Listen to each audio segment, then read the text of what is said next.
কিন্তু সে যখন একটা ভালো ক্যারিয়ার গঠন করেছে তার উইকনেস গুলো ইউনিকনেসে পরিণত হয়েছে।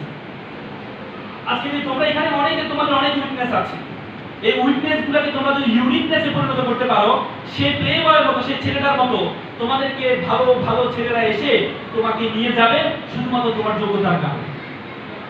এপিজে আবুল কালাম আরেকটা সুন্দর কথা বলেছেন, আমি একটি কাঠবিড়ালি বসেছিলাম, বড় হওয়ার পর চলে গেল। আমি একটি পাখি বসেছিলাম, বড় হওয়ার পর চলে গেল। পরবর্তী আমি গাছ রোপণ করলাম, দেখি পাখি এবং কাঠবিড়ালি দুটি আবার ফিরে আসে।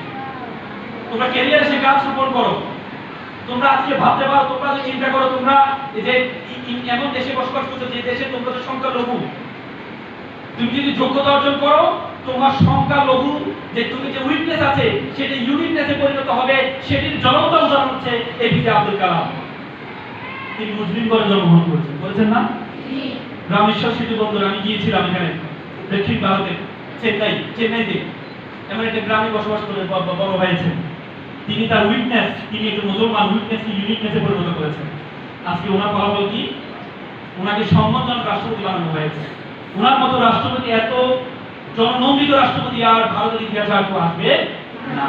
তিনি যদি মনে করতো যে আমি মুসলমান, আমার তো এখানে কিছুই হবে না, তিনি যদি মনে করতো আমি একটা গ্রামে বসবাস করছি, এই গ্রামে বসবাস করে আমি কি দেশকে নেতৃত্ব দিতে পারবো, তাহলে হবে না।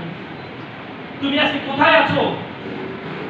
তুমি যদি চিন্তা করো তুমি একটা গ্রামে বসবাস করছো, তুমি যদি চিন্তা করো, তাহলে তুমি কখনো বড় হতে পারবে না, কখনো বড় হতে পারবে না। আমাদের ব্রেন হচ্ছে, তোমরা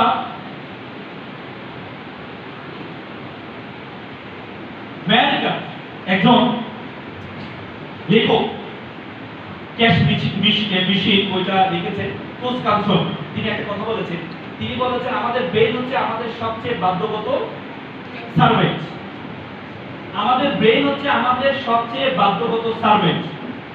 তুমি যদি তোমার ব্রেনকে বলো যে আমি মুসলমান, এই ভারতে কিছু করতে পারবো না, তাহলে তোমার ব্রেন বলবে yes sir, you are right.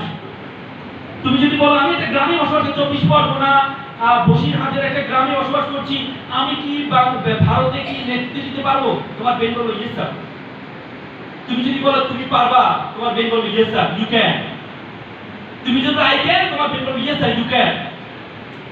তোমার ব্রেন হচ্ছে তোমার সবচেয়ে বাধ্যগত সার্ভেন্ট। তুমি যদি বলো পৃথিবীতে আমার কেউ নেই, আমি একা, তোমার ব্রেন বলবে ইয়েস স্যার, তুমি একা। তুমি এরপরে বলবে না যেহেতু একা, তাহলে দুনিয়ার জীবন দেখে কোনো লাভ নাই, তোমার ব্রেন বলবে yes sir, you can carry on, keep it up. আত্মহত্যা করে আপনি, তুমি যখন চিন্তা করবে আত্মহত্যা করার, তখন তোমার ব্রেন বলবে yes sir, carry on, keep it up, আত্মহত্যা করো। কারণ তুমি যখন তোমার ব্রেনকে বলবে তুমি পারবা, তোমার ব্রেন বলবে তুমি পারবা। আর যদি তোমার ব্রেনকে বলো তুমি পারবা না, তাহলে তোমার ব্রেন বলবে তুমি পারবা না। Harvard university